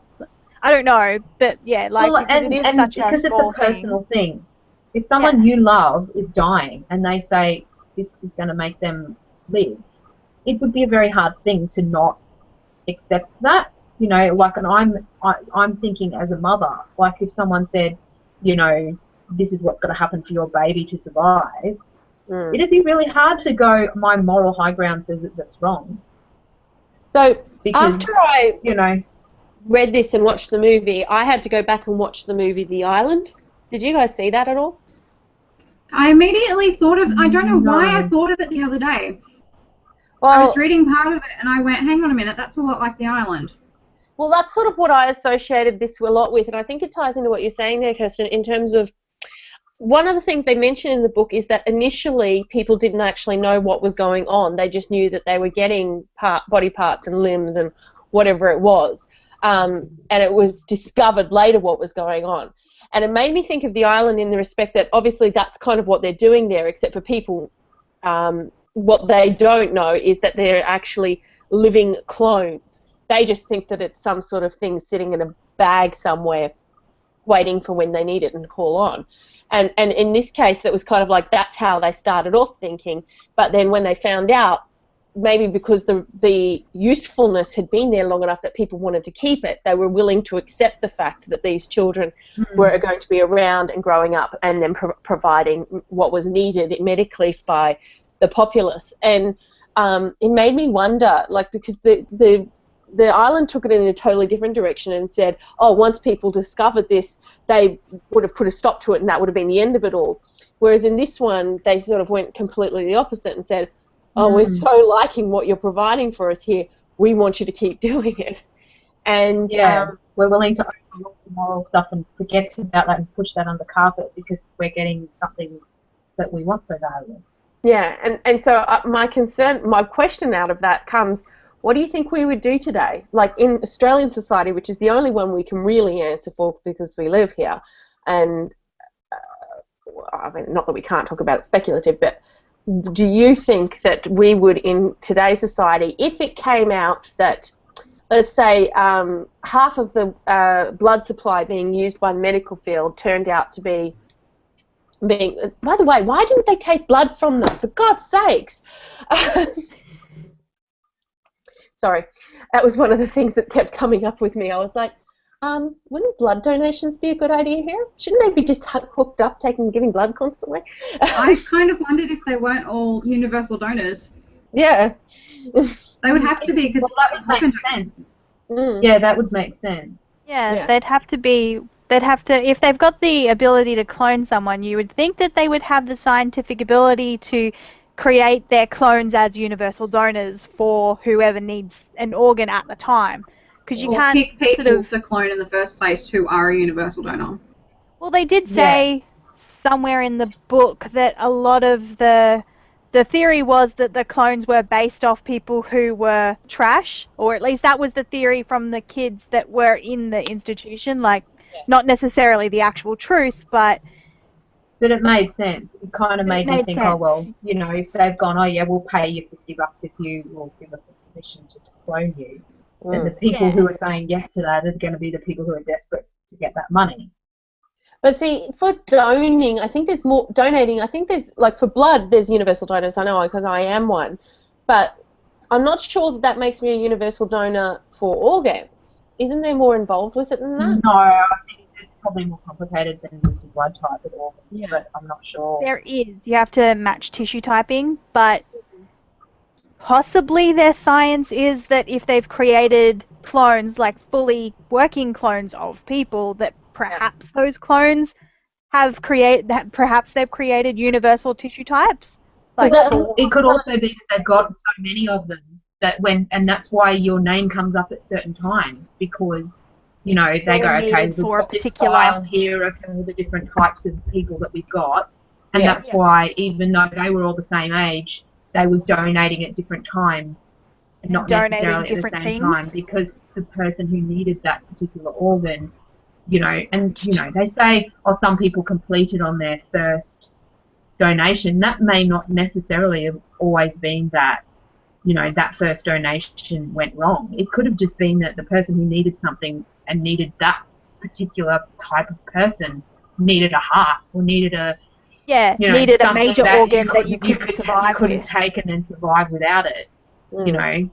And I think in the movie that was really, I think, showed the coldness of it so much more than the book in that bit. Oh, yeah. When she died and you know, she flatlined and they're just like, whatever, we'll just keep taking out the organs. Like, the doctors didn't even react. No. You know, like it was just not even a thing. It was just, yep, we'll just keep taking these out, you know. And I was like, oh my God. Yeah. But the thing that gets me about that is in the book, they talk about the fact that when they complete, there's that fear that even though they've completed, they still keep taking organs, and the implication that they keep them on life support for an extended amount of time, and how conscious are they during that? Yeah. So it's not necessarily that they're dead. It's that they aren't conscious enough or, I guess, viable enough to continue walking and talking. Yeah. So the fact that she flatlined sort of bothers me, because in the book it's very much said that they don't necessarily die, they just aren't capable of being people anymore. Yeah. I think it was both. I think they were saying that sometimes they did die, like sometimes their body just died, and other times they took that last organ and just kept them on life support, and that was why she was hoping she would die on that last. Yeah. She wanted to die on her last donation because she didn't want to be on the life support and just, you know, not conscious, but So I think that was, and I mean, sometimes they died after the first or the second donation. Yeah. So I It think probably sometimes depends on it what just they were taking. Or even just how much. Like if someone was in, say, a major car accident and needed a heart, a lungs, you know, a new esophagus, But whatever, things like if go they were wrong. completely crushed, yeah. Yeah. In And if any they're surgery, compatible, things can go wrong. You know, yeah. Oh, you have yeah, to but sign all those papers when you go under to say that, you know, you could have a bad reaction to the anaesthetic. You could, you know, the doctor could nick an artery by accident and you could bleed out on the table. There's all sorts of things that could happen when you're having surgery. So, you know, you could assume that those things could still go wrong. yeah. So going back Especially to when they my don't seem to be original giving a shit question about from Yeah, reviving sorry, them. Mel. No, that's okay. I Sorry. think that it's a natural thing. We want to avoid this one. Do you think we'd do it in Australia? My possible theory is that people would argue against them being, I guess, walking, talking, living, breathing human beings, and us that they'd be brain dead from birth and that they just grow up in a test tube, I guess. And that way we don't have to deal with the morality of the issue. We don't have to deal with the possibility of them having souls because they're just a body bag, I guess, just filled with organs, just growing. Why do they even need to have, well, I guess we do need brain tissue occasionally, but, you know, why even have them be viable humans in the first place? I think there's probably so much research into actually cloning individual organs rather than bothering to clone a whole person. Yeah. Which I think in the end is probably, because I was also wondering that factor about this. How financially viable is this that you have to raise children up until their early 20s before they're useful to you? I mean, the government was putting so much money into it, and I assume people pay a certain amount of tax to keep the clones alive because everyone has decided that that's what they want, or, you know, it's been accepted that that's what people are going to do. Like, we have our taxes to have free healthcare in hospital and stuff. Or people there would be an extra tax on people to keep those children alive. And maybe that's why, a part of why Halsham House didn't work, because people were like, well, why would I pay extra money to have these kids grow up? Like, they're just to replace organs. Like, why do we care, kind of thing? And that's when you look at when they move. Sorry, Mel. I think that's where the idea of the gallery comes into play, into trying to convince people that maybe they need to pay more taxes. I'm talking about, though, not in the story, but in the real world, how financially viable that would be. Because I think it's all very well to say that in theory, but it's another thing to say, okay, we're literally going to raise people from childbirth to full age to be able to harvest their organs. I think there'd be that backlash of why do they have to be people? Why do they have to be raised to full age? Why do that in the first place? If we've got the technology to clone people, why do they have to be living people? Yeah. Why can't you put some kind of thing in the cloning that makes them grow 3 times as fast? Yeah. You know, if you know like that much about it. I guess. Not have full human brain development. I personally don't know that much. Like, I don't know. I personally think that, like, the thing about the island is that they have to be human. Like, they have to actually become living, viable products before they can be used, because they found that they didn't survive very well if they weren't. And if that was the case, I just don't see us doing it. Like, not knowingly. No, maybe if, like, the government just said, or it came out that there were, like, these organs that were coming out were from sort of clones, people would just, like, try and be like, no, it's not a real person. Like, you know, they don't, like, they would try and sort of block out the humanity part of it. A bit like asylum seekers. Look at how many people just go, they're not people, they don't matter. And just switch themselves off from it and treat them like, because they're not born-bred Australians, they don't count and their situation isn't valid. It's unfortunately like a common theme in history. Like you look at slavery, you look at the way that the Jews were treated in Nazi Germany. How many of those people, the German people, just let it happen? And some part of them was going, this is wrong, but I know that if I say something, well, then I'm going to end up, you know, this is not going to be good for me or my family. I'm going to end up putting some prison myself. So I'll just, for the good of myself, just keep out of it. Yeah. You know, that whole, and because of the propaganda that was surrounding it, that most of the population was convinced that they were subhuman, that they were not, you know, the same as everybody else, and so that you can't have empathy for something that's like they make it, it's that dehumanization thing. And I think that's probably what George's question about science, because I was just looking at her thing saying science fiction being kind of talking about unfamiliar things as if they were familiar. And that's what I kind of think if this is doing. It's taking something unfamiliar to us, which is this concept of clones, but it's really talking about things that are familiar to us in society, of this othering of people and then treating people as differently because we've made them an other. Yeah. I see, and to me, that whole concept of thinking that this is totally plausible makes me utterly miserable. But then we have come a long way. Like, if you look back 500 years, countries were constantly at war with each other. You joined the army, you went to war, you stabbed people, and you came home again. It was just the done thing, and you didn't think about the fact that, you know, I'm Australian, that person's American, whatever. It just wasn't a thing, and we've come a really long way as a whole to have more empathy towards not just other nations, but other cultures, other people, all of it. And I think that maybe now it would be an issue, and maybe that's why the book is set in the 60s, 70s, 80s, because even in the last 20 years, we've come a really long way with empathy. Whereas, and I think because we have information. My nan was born in 1942, and she is still racist towards the Japanese, even though she didn't really live through the war. I grew up with listening to a lot of racist talk. I mean, my parents probably weren't as bad, but, you know, like barbecues, and I'd be a kid, and I used to get in trouble because when I was, you know, I'd be 8 or 9 and saying, you can't say that, and they'd be all like, oh, you don't understand because you're just a kid. And it was like, yeah, but no, you can't just say that about a whole group of people, like especially against Aboriginal people. There was a lot of racism when I was growing up. Yeah. And, yeah, I don't know, I think each generation's getting better, but I think a lot of what we've got is that we have more information. Like in this age, the government wouldn't be able to as easily just kind of go, oh, okay, we've introduced all this stuff, and then later on you realise, oh, this is where it's all actually coming from.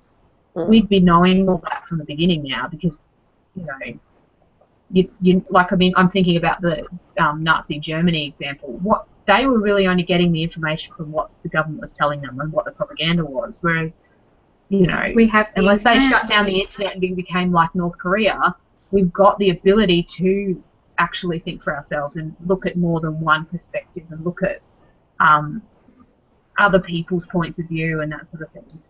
Yeah. So hopefully that means that this sort of thing wouldn't happen, but maybe I'm optimistic. I hope it doesn't. Well, I I mean, think eventually we're going to get to the point where this type of stuff is possible. It's just how it's done and whether that's okay is a big question. well, science is already at the point where we've started growing organs. Like, we don't have to grow a whole human to grow something like a liver or a heart. We're growing them separately. So if we can continue to do that successfully and do it at a better rate and keep it, because they basically do it from the person who needs the organ. So as long as it's not an emergency situation where you're going to die immediately, and in which case you probably won't get the organ anyway, but if you're in a situation where your liver is failing or whatever, they're getting to a point now where they can grow you a new liver from your own cells. So it's not even that you're using someone else's cells. They're working on using the person's own cells because it helps reduce the rate of rejection of the organs as well.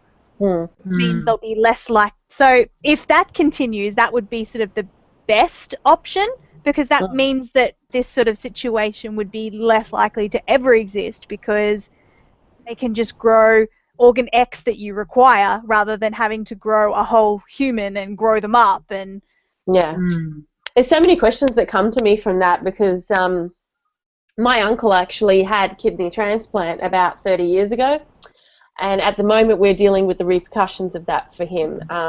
So this weekend I've been in Sydney visiting him again, and he's dying. And And basically the biggest problem that he's got is that because he's for so long been taking immune suppressants to deal with the fact that he's got a transplant, his immunity has been low for 30 years. It's not quite 30 years, but close to. Doesn't matter at this point. And that means he's riddled with cancer. Mm. And so it's sort of like that's the other side of me, is I sort of start questioning those sorts of things, but then I have to remind myself that cancer's been cured, but I'm like, but does that make it okay? Because maybe you still get cancer and then they have to cure it, and that takes a lot of toll on the body if you're already unwell because you've got a transplant. And I was just like, my brain's hurting. And then it's the thing of, well, would you make that choice knowing that 30 years, would you buy yourself that extra 30 years by having the transplant, knowing that down the track this could be what happens? Well, in my uncle's case, very much that was a yes, because for him, it was quality of life. He was, for all of those years, and by the way, that's an extensively long time for a transplant to last for. When he hit the 20-year mark, everyone was like, wow, you've had that for a very long time without it failing. Mm. That's an impressive transplant. Do they retransplant if, like, say it fails and he hasn't got the cancer or other stuff? Would they do another transplant? Because my cousin only just had his transplant. My cousin has had kidney failure since he was a little kid. Yeah, and he's been on the donor list for a long, long time, and he only got his transplant a couple of years ago. Part of that was because he's an idiot, because they put him on the list and he'd get to the top of the list and then they do a test and be like, you've been taking drugs, so you're not getting your organ, and then he'd go to the bottom of the list again. But anyway, first question I'd ask is how old he is. He's quite young. He's younger than me by a few years. I can't remember. So he's in his 30s. So that already puts him probably early 30s or late 20s. So that already puts him like about 10 years ahead of where my uncle was at when he got his. And putting that into context makes a big difference, because it's also about how your body goes while it's got it, and how well you take care of it while you're going. So my uncle took very, very good care of his body during that time, so it lasted for a long time. And I cannot express how much he's on top of all of that stuff. It's ridiculous. So your cousin, did you say it was cousin? Yeah. Yeah. Your cousin doesn't sound like there's someone who's probably really good at taking care of themselves all the time. No. So that means they're likely to have a failure in a shorter period of time. The thing about my uncle is that he's at a point in his life where it's no longer considered a priority. When you're younger, it's easier to get on the list and get pushed up as opposed to older. So he's in his late 50s. He's not considered as important anymore when it comes to all of this sort of stuff. So the other side of it is compatibility, like how long it can take to get a compatible one, and the amount of time. He is definitely at a point, because of his level of illness, that he would never get another one now, because he wouldn't be a good option to use it for. Whereas, no, not when you have cancer, I wouldn't. Yeah. But so, I did wonder whether, like, your body could take another donation, you've already made your body kind of suppress this, suppress the rejection of this one organ, but then if you took that out and put a new one in again, would it be just too much for your body to deal with? Or I don't know. They do second transplants. Like, they do second transplants. So that's one of the things we were actually looking at for him, but we were going to do it within the family. So we're going to see if either my dad or my aunt were compatible with him, and try some of that sort of stuff. But it came to the point we didn't do it because he was just too sick. He can't even handle it, even if he did have it. Yeah. He's at the point now. As of this weekend, he's at the point now where he's been taken off all chemo treatment. His body can't even handle the chemo treatments anymore, and he's also being taken off any option for any kind of surgery. So that includes the ability to cut off any cancers. And so now it's just waiting. Quality of life, keeping him as comfortable as possible. Yeah, which he's not comfortable either, because he's literally got cancers growing on him that you can see. He's got like a lump on his arm, which is a cancer. He's got another one on his neck. He's got this huge section from the back of his head missing. His ears half eaten away by cancer. He's just a mess. He's another mess. And sometimes you look at it and you have to keep reminding yourself that it's not about looks. He's managed to live as long as he has, and it's a miracle. In some respects, given what he had, he shouldn't have survived childhood. So. Yeah. And that's what I was sort of saying about, yeah, even though down the track you can have these problems, like you're buying yourself time, and wouldn't you say yes to it if you had the chance? Like, you know, even like these guys in the book where they're like, you know, they might get a deferral for a few years. And really it's only a few years, but they're such a beacon of hope for them that they might get those few extra years. And it's the same with people making the choice to go through chemo and knowing that it's not necessarily going to work. Yeah. But it's like, well, I'm taking this shot that I might get, you know, a few more years, or it might work, but it might not. And I think it'd be a really hard choice to have to make, whether you go, is it worth making myself feel miserable for my last time for that chance that it could work? Mm. Well, that's what my grandma decided not to do. She got cancer and she made the decision not to be treated, and they gave her 3 months. She lived for another 3 years. Yeah. And I can totally understand people making that choice and going, you know what, I don't want to live the last however much time I've got going through chemotherapy and all this. Yeah, because it's not a fun thing to do at all. And if you're being told that this is terminal, whether you have chemo or not, you may go, well, why would I go through that to extend my life a few years maybe and just be miserable for all that time if I'm not going to survive it anyway? See, that's why I never quite understood why my uncle decided to do it, because I was like, your body is on dialysis and you're basically putting poison into your body to try and kill the cancers, but then you're also on dialysis, which means that you're never at a really good level in the first place. I was just like, I just can't see how this is a really good choice, but I think he's always fought. Like, that's his thing. He's always fought. And well, I mean, if you're that kind of person, then you'd always want to. Like, if you're the kind of person that's like, I want to fight this for me, then I suppose you'd always just try and fight. Yeah. Even and I if suppose it's one of those things that you wouldn't really know how you would deal with that situation until you're faced with it. It's easy to say when you're not in that situation and go, I would do this or I would do that, but you don't know until it happens. Unless you're in it. Yeah. I think time of life is a big part of it as well. I mean, he's in his late 50s. That's not that old by today's standards. No. Whereas my grandma was in her 80s. That's totally different. It's a completely different part of your life. Like. Yeah, and her husband had died, and Anyway, we're way off. Like, that went way off the track. Yeah, we're still sticking to the depressing topics, though, aren't we? Oh God, it's so depressing tonight. If I'll I had pick a happy book next year. No, but I think you've made a good choice, because we've talked more about the actual book for longer than we have on a book in the longest time I can remember. I can't remember talking for this long actually on topic for ages. Well, the last one I know done for that, was The Martian. We did really well on The Martian. So I was just thinking I didn't get to go to that one. Yeah. And I think the only other record we've had for that is when we did the Wool series.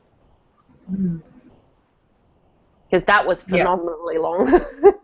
All right, shall we look at George's questions and try to wrap our brains around it at 10 o'clock at night? Sure. Yep. I think what she's written out to it has actually confused me more. Yeah, I'm looking at it going, I don't know if that makes any more sense, and I don't know if it's just because my brain is mush. Yeah, the last part, if you read the last part where it says describing familiar things as if they were unfamiliar, science fiction describes unfamiliar things as if they were familiar. And I think, that's definitely something you can say happens in a lot of science fiction. They take one situation that's actually out there, but then it parallels things in real life. Like, look at something like The Hunger Games, for example. You know, you've got this situation that's, you know, this whole completely, you know, different society, and you've got this game that's going on, but it's making comments about reality television, it's making comments about consumerist society, it's making comments about, you know, revolution and what's the result of revolution, and, you know, all lots of things that parallel real world, but put into this other world. And I think that happens in a lot of science fiction, and that's kind of what I was saying with the way that this book does that is by going that otherness thing. Okay, this is something that happens in real life, that making an other of people. Yeah. But it's set in this fictional thing that's happening that isn't real life. If that makes sense. I feel like this. Sorry. I feel like the setting for this is particularly important as well, because it would have been really easy to set this in, clinical future where we've come so far with technology, and instead it's set in the late 70s, early 80s in a boarding school, which even if you didn't attend a boarding school, we live in a country where going to a school and having a school uniform and, having that level of respect for your teachers is a very normal thing. And I think that it's that very much relatability of the school environment and of adolescence that is sort of more the point as well, that really links it to our lives. Whereas if it had been set in a future where they were all walking around in, white pajamas or whatever all day in a lab type environment, very clean, very clinical, it would have been a very different and maybe less relatable experience. Yeah. Yeah. Definitely. I think that's one of the things that makes the feel so strong for you while you're reading it, is the fact that you are feeling like this could be our world very easily. Mm. Yeah. And the tone of writing too, like making it that conversational, like it's just someone sitting down having a cuppa with you and telling you their story. Does that as well, makes it feel like it could be someone, you could be talking to someone that, makes it seem plausible. Well, I mean, this is technically what you would call alt history, right? And that's the genre it fits into technically. And really I think that is that all at once what makes you feel comfortable, and then all at once makes you feel so distinctly uncomfortable, is that feeling like that this could so really be a reality that we just don't know about. It's this hidden part of history that we're not aware of, and it's just like, I'm very not happy with this. Yeah, maybe the outcome of it was that they did hide the cloning system and it does actually go on. Yeah. And we're just unaware of it or something along those lines, although I assume they'd be calling me less for blood if that was the case. So yeah. But yeah.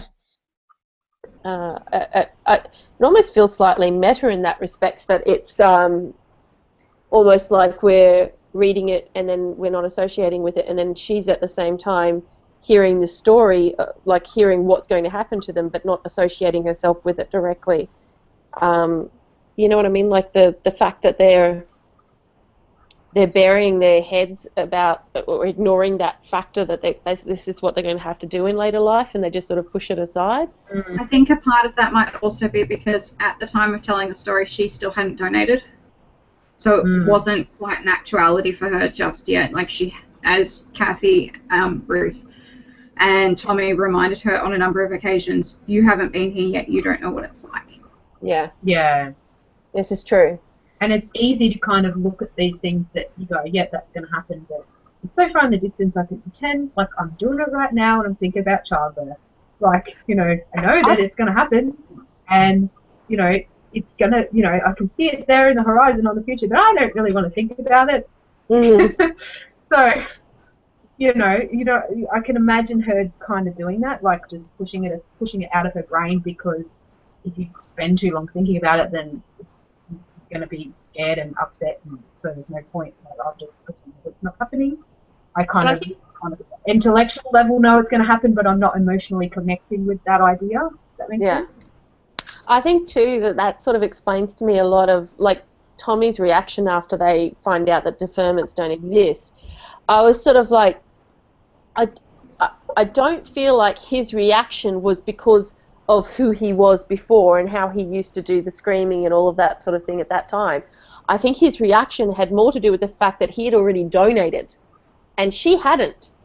So she didn't have the same level of feeling about the circumstances as he did.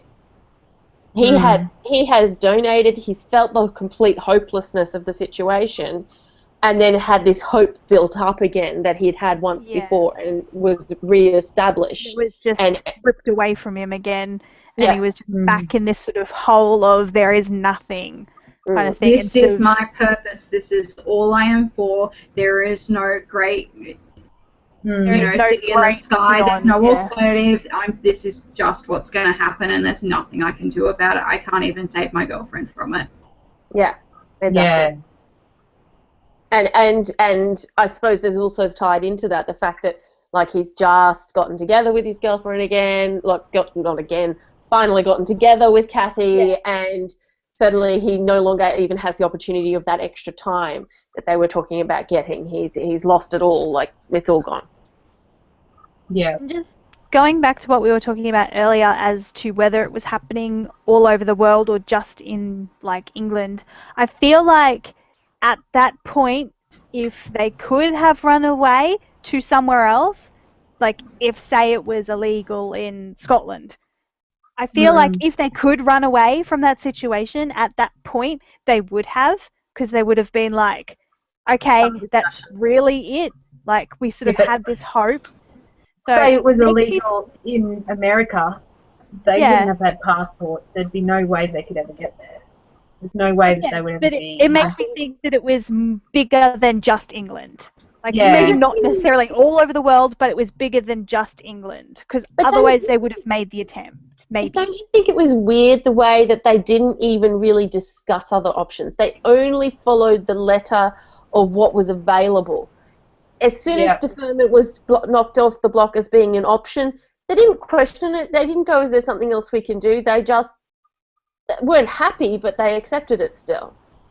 I think that's probably because they talk about the fact that they knew what was going on, but they were told at a point where they were too young to quite comprehend it. Yeah. And I think maybe because it had been this thing that they were aware of for their entire lives, it's a little bit like things that you're taught when you're a kid and you later realize are wrong. Yeah. But you sort of have a hard time breaking that train of thought just because you've known it as the truth for such a long time that you just go, oh, well, that's just acceptable fact at this point. And I think maybe because they'd just known their entire lives since before they could even understand what it really meant, they just went, okay, that's our lot in life, that's it. But I know that annoyed a lot of people about the book, the fact that they didn't even try to run away. But is that sort of some of them like to sort of take that on board and realise that about ourselves, that what do we accept in our own lives and is wrong, but we accept it still because it's just the way it is. I mean, like Karina's example of food and the practices that go behind that. What do we accept there that a lot of other people have started to question and to fight against? And we just sort of accept as like normal practice, and we need to eat, and so we eat the meat regardless. But like maybe that's part of his message behind all of this. Maybe vegans should be there's that there's that idea, and I don't know whether it's a thought experiment or is it something people have actually done, and I'm hoping it's a thought experiment, where there's this idea that if you, I think it was a frog, you put a frog in a pot of boiling water, it will jump out because it's boiling water. Yeah. But you put a frog in a pot of water that's cold and then you slowly heat the water up to boiling point, it will stay in there and end up dying because it doesn't notice the water getting too hot until it's too late.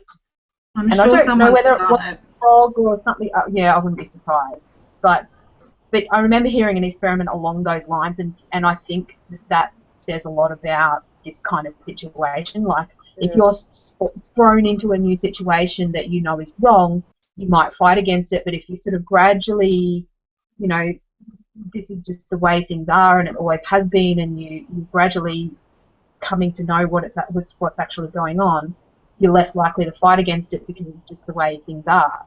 Does that make sense? Yeah, I agree. Like pay taxes. Eventually you got to do it. Well, kids who are brought up in cults. Yeah. Yeah. Most of them stick with the cult, and you get those odd few who go, hang on a minute, this isn't right, Mum and Dad, I'm going to go find the real world. Well, I don't even think it's necessarily cults, it's religions in general. I mean... I was going to say that, but then I thought, that could be a bit controversial. I don't know, I think we're all about okay with hearing a controversial idea, even if we don't agree with it. Well, Catholicism is the most abandoned religion, or Christianity or Catholicism, I can't remember if it's Christianity as a whole or if it's just Catholicism, is one of the most abandoned religions ever, just because you grow up and you realize, hang on a minute, not everything that they say is maybe necessarily the best thing for me or what I actually believe in. Mm. Interesting to know the statistics on that, actually, because I was brought up It's Catholic. huge. So was I. No, that's why you default to it, then I can understand. Because I'm like, yeah, I'm not Catholic. If I'm anything, I ain't Catholic. I'm not anymore. But at the same time, I understand Catholics, but it scares me going back into Catholic schools. Like, when I was brought up, my Catholic school education was nowhere near as conservative as it is now. Like, it's gotten worse. That's interesting. Mine was much worse than the schools I've taught in. Well, I think it does depend quite a bit on the schools, but I'm like, these people pray every morning. We didn't do that. And they actually... See, and I've got people who tell me, oh, no, you can send your kids to a Catholic school. They're not that religious. You know, it's only a few little things, and I go, and then I hear stuff like that and go, no way, no way. Because I've got a lot of people that have said, you know, it's such a better education, and it's, you know, which I don't agree with because I actually advocate for public schools because I teach in them. But, I mean, I've had other teachers say, no, you have to send your kids to a private school, and if you can't afford a private school, well, a Catholic school's cheaper, and it's still better than a public school. And it's like, no, I don't actually agree with that. But I don't actually agree. You say, well, it's not that religious. And then, they just pray every morning. Yeah, no, that's too religious for me. Well, I suppose it depends on the school too. Yeah, it does depend a lot on the school. But as someone who's going literally from school environment to school environment, so I'm in private, I'm in Catholic, I'm in Jewish, I'm in everything you can think of. And I can honestly tell you there's absolutely nothing wrong with the right public school. I mean, obviously you don't just send them to any public school, but that's no different to any Catholic school or any private school. You've got to do extra research. Yeah. So, I mean, sometimes you don't get a say with public school, though. You're in the catchment you're in, and that's it. Yeah, well, that's true, too. I personally would move to be in the right catchment if I needed to be. Yeah. That's somewhat what we're thinking about doing at the moment. Yeah, because especially with public schools, like there are some that are just terrible and some that you know have amazing teachers and the kids are really nurtured and they're a really great environment, better than some private schools. Like you just have to sort of be in the area so that you can get your children into that school that's that sort of really good environment. Yeah.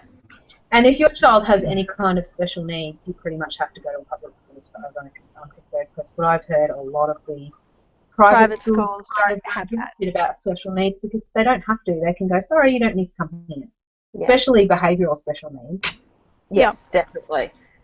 They just don't cater for them the way that public schools do. They don't. But, getting sidetracked a little bit. Anyway. It's kind of on the same vein of the book, kind of. We sort of started talking about book and tangents a little bit, but yeah. I'm trying to go back to G's question. I'm just, brain. Work. Literature of cognitive history. See, she needs to be here to sort of guide us into what she wants us to talk about. It's hard to talk about a question when you don't really understand what you're trying to talk about from it.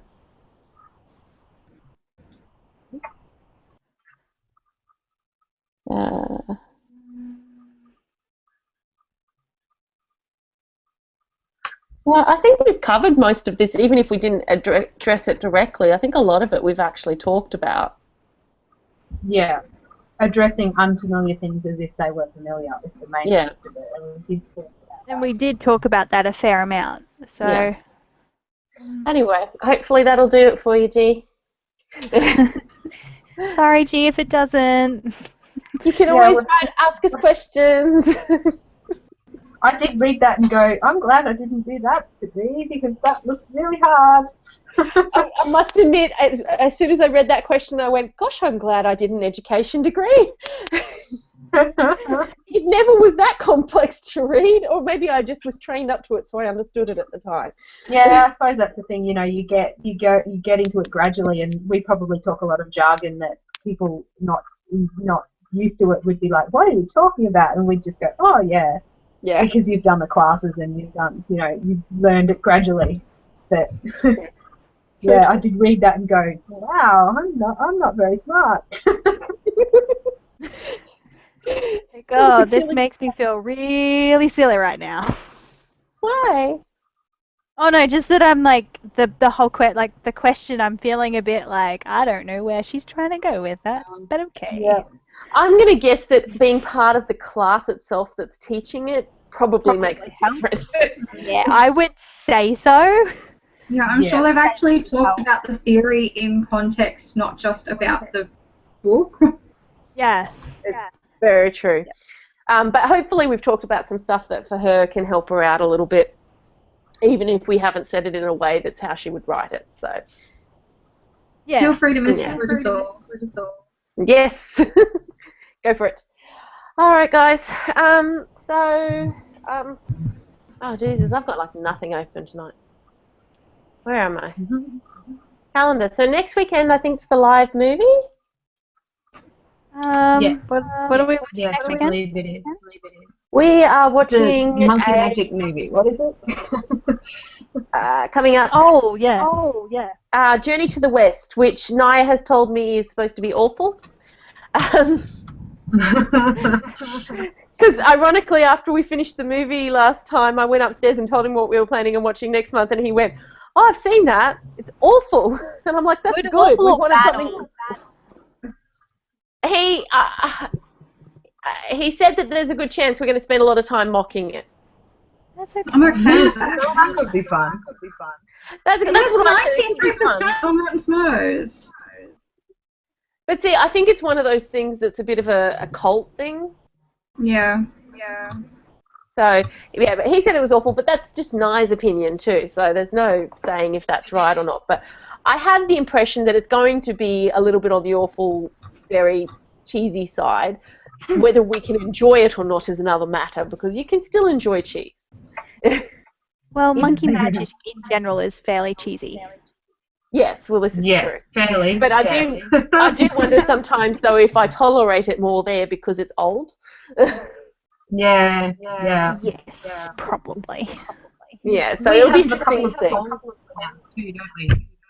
Oh, yes, we do. Do you want to do yours first and then I'll do mine? Yes. The winner of my poll was Fangirl with 4 votes. Which one? Oh, who did?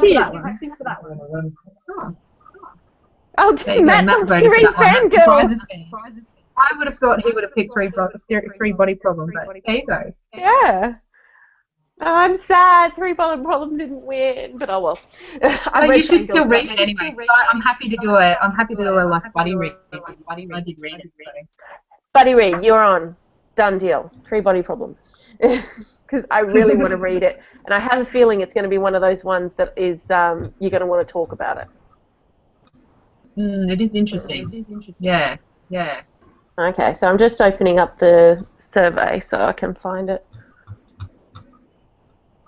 Responses. Oh, look, we haven't had any new responses, so that means I know the answer already.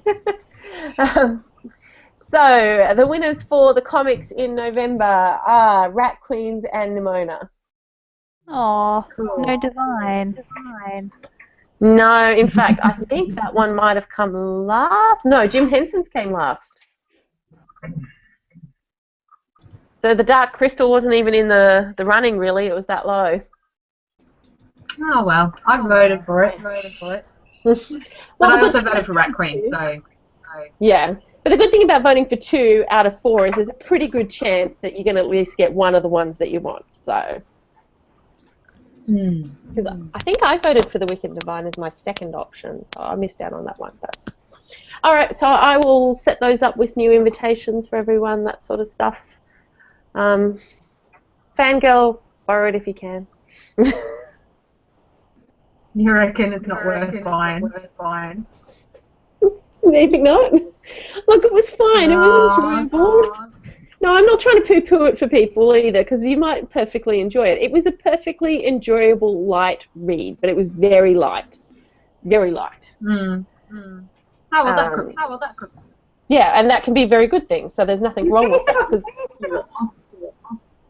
Sorry, Karina? You gave it a 4 on Goodreads. Like I said, it was a perfectly enjoyable, very light read. And I probably would... But I must admit, looking back on it, I probably should change that to a 3. Maybe it's not got the rereadability that you might think is worth buying it for. But yeah, that's what I mean, like the rereadability. I mean, look, if you read it and you said, yeah, I want to read that, whatever you want to do, that's cool. Because I obviously enjoyed it enough to get it, and I obviously enjoyed it enough to rate it that way initially anyway. I think it's more that reflection sort of side of things where I'm just like, that makes me want to... I put it on the list. So many people had been talking about it, and I'd seen it pop up on things all over the place, and I was like, well, I want to find out what this is all about. Well, that's so why I added it to my list of choices. Yeah. But look, hey, clearly it won, so that's cool. And I've read it, so that means I can participate. Yay! I can't even remember what I voted for now. Well, there was the 3-Body Problem, the Fangirl, Stardust by Neil Gaiman, and what was the 4th one? Wild Girl. Wild Girl, that's it, yeah. Can't remember if I voted for Stardust or the Wild Girl. One of them. In all honesty, I was like,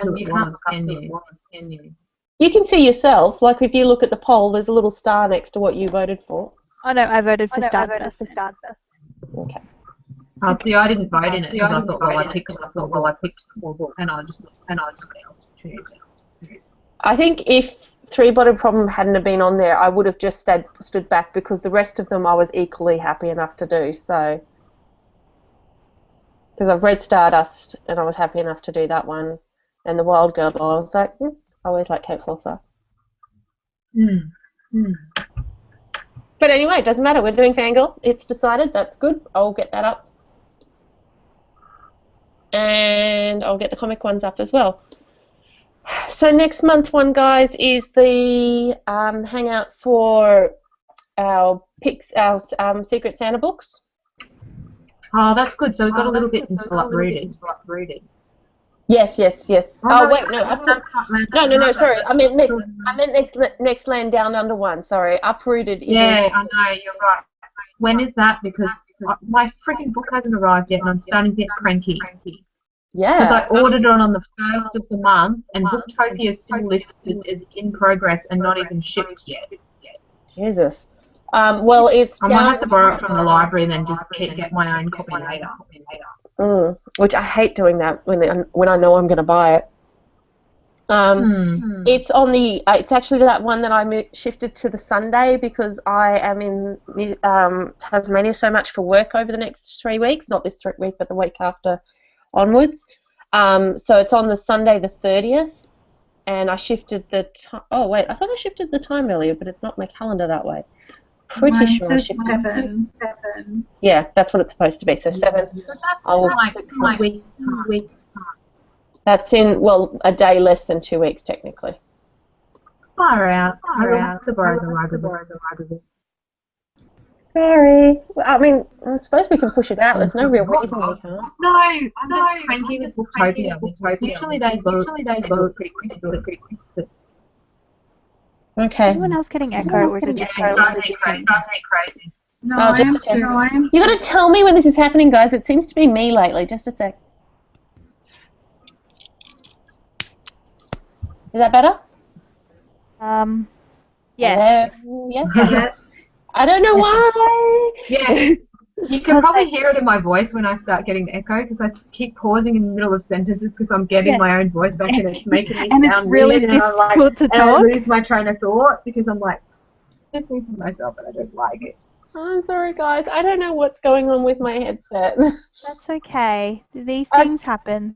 I don't want to buy new ones because I'll be getting a new phone in about a month or two, and I'm like, I'll buy new ones when it's a new phone coming so soon.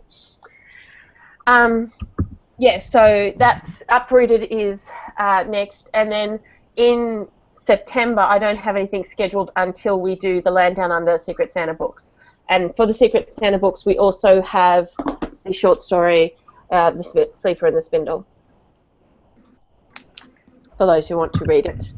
Not compulsory, you can still just read your Secret Santa one and just come along for that if you want to. This is a lot longer than I thought it was. It's so long. Not really. I sat down and read it in a sitting.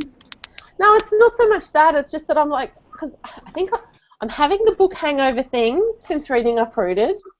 And I keep looking at it and going, but it's so pretty.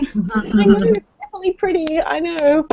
It's my head, and I almost don't want to read it because if I read it when I'm in a bad spot, I won't like it as much. So, yeah, but who was it? Somebody read. Oh no, I think it was you, Karina. You read it, and you were like, it was good, and I was like, that's good to hear because Neil Gaiman's a bit hit and miss with me. Yeah. It's good considering it's a short story. Like, I would have liked more. Yeah, but I feel that way about every short story. I'm not, like, every time I read a short story, I either go, oh, okay, I didn't like it, or if I did like it, I'm still like, yeah, but it's too short, and I want to know more, and I like the world building and the character development that comes with a full-size book. Yeah. Yeah. Well, it's what we normally read, right, so we're used to it. But we just thought something fun like this because there's only so much you can talk about books when nobody else has read them. Yeah. So we thought something short like this. Is it a children's story or not? Because that's the feeling I get from it, looking at it. It was shelved in the junior fiction in the library when I borrowed it, but whether the librarian shelved it, catalogued it correctly or not, I don't know. Because sometimes they come through. It was in the sci-fi section at my bookstore. So it was where? In the sci-fi section. Oh, okay. Mine's I saw it in the children's section in a bookshop too. Mine's junior as well, so because I didn't pick it up off the shelves, I just ordered it and they delivered it to the delivery shelf in my library. So. Yeah. I think it would depend on the parent, to be honest, because there is a girl-on-girl kiss in it. It's not a big deal or anything. Like, it's not like this huge lesbian thing or anything, but there is a girl-on-girl kiss in it. And it's just a little bit, well, you know what Neil Gaiman's like. It's dark and, yeah, I guess it depends on the maturity of your child. And as, like, when you're in something like in a library, when you have to make that decision as a librarian of how you're going to catalogue it, and most of the time they're downloading the cataloguing data from somewhere, and they're not actually making all those decisions themselves. But a lot of the time librarians will change things and make decisions on their own as well. Like, I know from what I've been doing with the teacher librarianship stuff, like a lot of children's fiction books, like picture books, when they come through in the cataloguing details, come through as poetry because they have rhyming in them.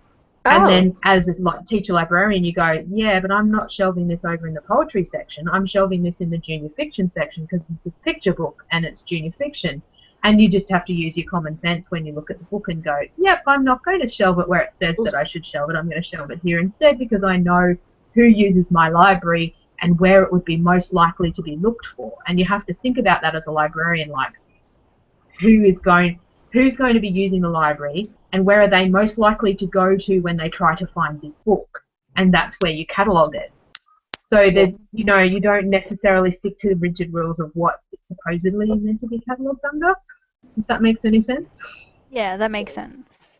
Yeah, that doesn't make sense. So that can account for it being shelved in different places in different libraries, and as a bookshop, they don't have the cataloguing details of where they've got to shelve it. The store would probably either make that decision for themselves or have a head office that makes the decision that tells them, Matt could probably tell me more about this, just tells them where it has to be shelved. You know? I find it interesting to just talk to them about decisions they make, because I often end up in the library in the schools I go to, and I end up having book chats with them and stuff, and sometimes you're talking to them and it's really interesting to discover how conservative a school is based on what books or how librarians will classify books that you talk about. Yes. Well, actually, that's interesting because I just got this job as a teacher librarian at this school that's a fairly conservative school, and the teacher librarian was saying to me about how they get a lot of challenged books.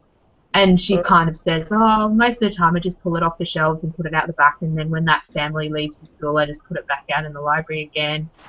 And I've kind of gone, I was really horrified because I was like, you don't fight back to the parent and say, well, no, I understand that you challenged it. That doesn't just mean that I just give in. And she's like, it's not worth it because that's the way that the parents are in that school. And I've gone, I don't know if I can handle that. I don't know if I can handle, because there was the example she showed me was this book, this picture book that this parent had said was too scary.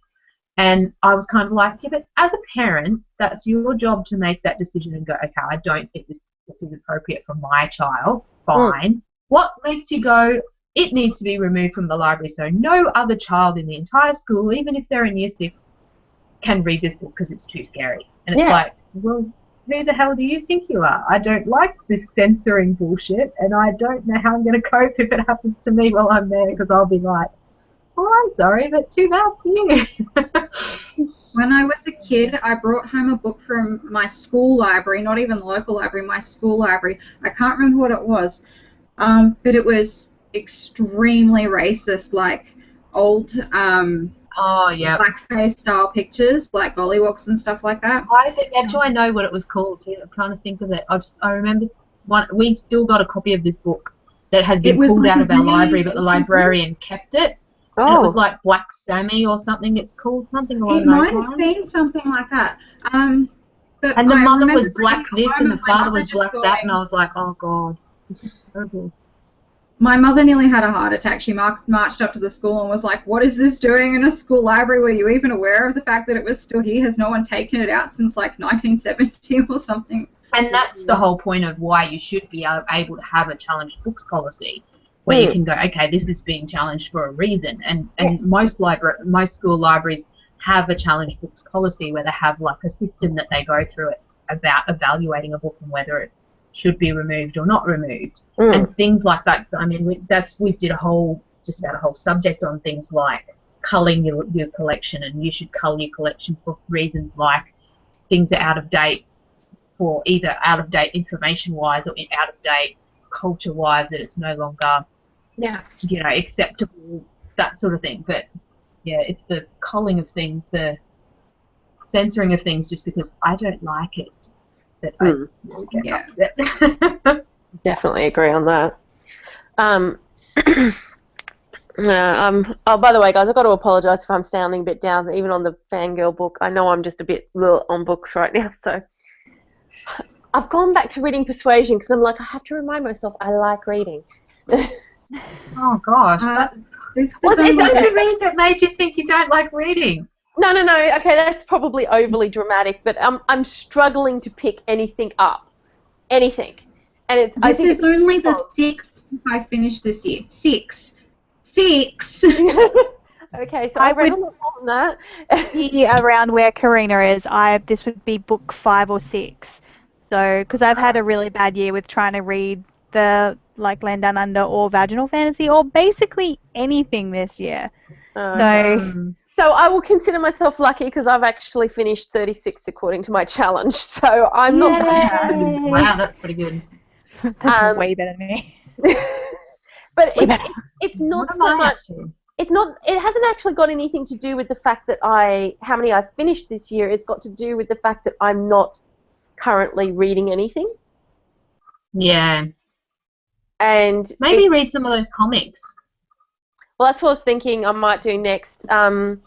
I'm just sort of like, I don't want to hate something just because I haven't quite got my jam back, you know? And I'm just sort of trying to remind myself. That's why I went to Persuasion, because I was like, it's a classic I always love, and I am enjoying it. I've almost finished it, and I've loved it. So we'll see how I am after I've finished it. But, yeah, I'm just trying to get my jam back. I'm like, why am I really against books right now? I pick up something, and I'm like, nah. Whereas I feel like I've had this run of great things lately. But that's part of my problem. I'm expecting anything I read next to be bad. Everything's been too freaking good. It's not right. It doesn't work that way. You just had really good choices, and that's okay. I know, but I'm reaching, like, when you have so many things go so right in your life, It feels like something's going to go wrong any second now because Yeah. that's all that could possibly be next. It's just too good to be true. That's how I feel about my reading right now. I'm like, I'm looking back at my list of books that I've read this year. I'm like, oh my gosh, it's just tick after tick after tick on books. It's bad. That plus the book hangover after Uprooted, and I'm just like, oh. I know it sounds stupid, and I'm just to get over myself, but it's my head's not in it. I'm over dramatic, I know. I just can't get over how annoyed I am that I ordered Uprooted on the 1st of this month and it's still not here. And I'm really everybody's so excited about it, and I'm like, I really want to read it. It's so mad. This close from getting it for you for Secret Santa, and then I got you what I did get you instead, and now that you're saying that, I'm like, damn it! Oh, no, but I was very happy with that anyway, what I got, so... What did you get? I don't remember. Was that this Secret Santa? Poison Study. Yeah. Oh, yeah, then latest Poison Study. Man, I read that in like a day and a half, so... Oh, well, there's that. That's yeah. good. Except I got to the end of it and went, no! How long do I have to wait for the next one? And I thought, damn it, I should have just waited till I had all 3, because now I'm going, oh. But I did the same thing with the Robin Hobb one. The next Robin Hobb one's coming out soon. I think one version is published, but the version that I ordered with the cover that matches the other cover hasn't come out and doesn't come out till the 1st of September. Oh, dear. And I'm like, oh, looking forward to that too. Because that's on my, like, I look up Booktopia and I've got 2 orders that say in progress. One is Uprooted, and it says, you know, it ships from our supplier 7 to 14 days or something. And it's like, well, it's been 17 days. No, 7 to 10 days, I think it said. 7 to 10 days, that's really slow. Yeah, I might email them. They're like, yo, what you doing to me, punks? I need my book. Yeah, exactly. Yeah, it says, ordered from supplier. We expect to dispatch from our warehouse within 7 to 10 business days. Well, it's been more than 7 to 10 business days, and it still hasn't shipped. So I don't know how long it'll take once it ships. Then it's got to take the time from being shipped, but it hasn't even shipped yet. The book page itself says that they're out of stock, so it could just be they've got a huge backlog to deal with. Yeah.